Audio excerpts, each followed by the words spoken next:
Hello everybody. Today we'll talk about how to fix or how to solve your Skype. To know how to find a solution about Skype, you should just go to settings.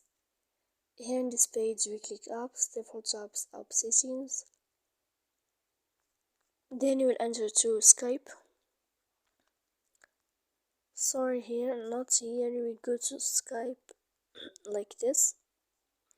Then we click on first stop and you click OK. After that we click on storage.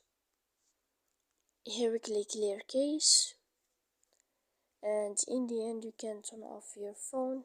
You will wait 3 seconds and you can turn on your phone again. If it's not working, you can update your app. So please don't forget to support us by like and subscribe. See you next time in another video, and thank you for your attention and your watching.